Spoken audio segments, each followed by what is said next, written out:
What's happened in the riding style in the last 4 or 5 years, where it's gone a lot more technical, a lot of tree riding, a lot of side hilling.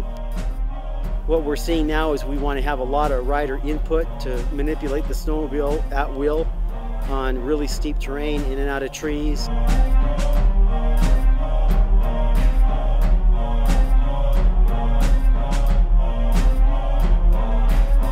The XP hasn't been the greatest at that.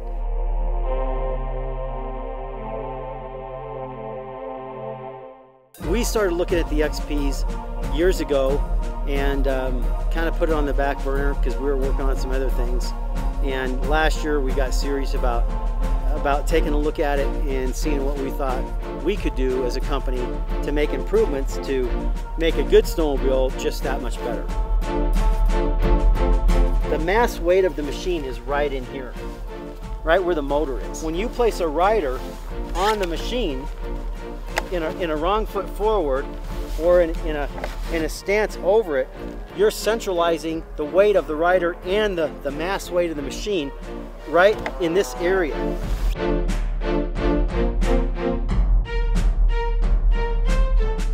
When you have the machine on a side hill like this, what you want the ski to do is you want it to track and trail. You want it to be like an outrigger.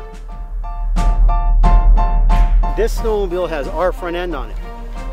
So our skis are about 3.5 inches farther forward than an OEM machine.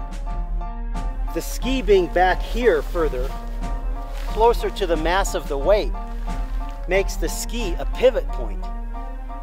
Because it's so far back and it's underneath it's too close to the weight of the machine, it becomes a pivot point and the back end washes out. Especially if you're in steeper terrain, you're trying to side hill it, you're trying to hold a line, and you can't do it.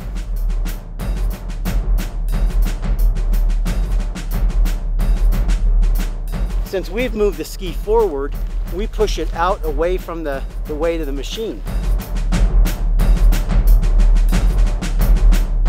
What we're doing is we're moving the skis in their proper relationship to the weight of the machine, so that when you're going, the skis are out in front of the machine where they belong to stabilize and control the machine. 3.5 inches is a big difference. It's a major movement on a front suspension, but it stretches this thing out a little bit and it makes it just the way it's supposed to be.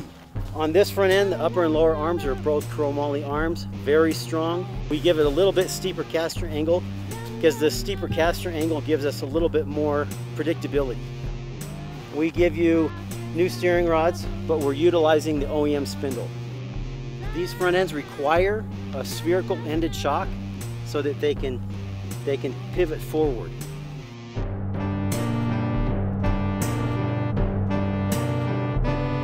You can use any shock that's the right length that has spherical ends. We run the Fox Evol R. We like the Evol because it's Kashima coated. We're the only company right now that has Kashima. It does make a big difference because there's no stiction on the shock, it's just fluid all the time. The Evol chamber gives us a lot of control on the bottoming out. The other benefit to that shock is that it's got a lot of tunability. You can manipulate the pressure in the Evol chamber as well as the main chamber, and you can set your rebound. We don't run any sway bars. We don't feel like they're doing anything for us in this scenario. The mounts for the sway bars are on the A-arms. You can use them if you like, or if you're running a different kind of shock, you can use it. These front ends fit all XPs and all XMs. We'd love for you to call if you have any questions or something we didn't cover in this video that you have more questions about.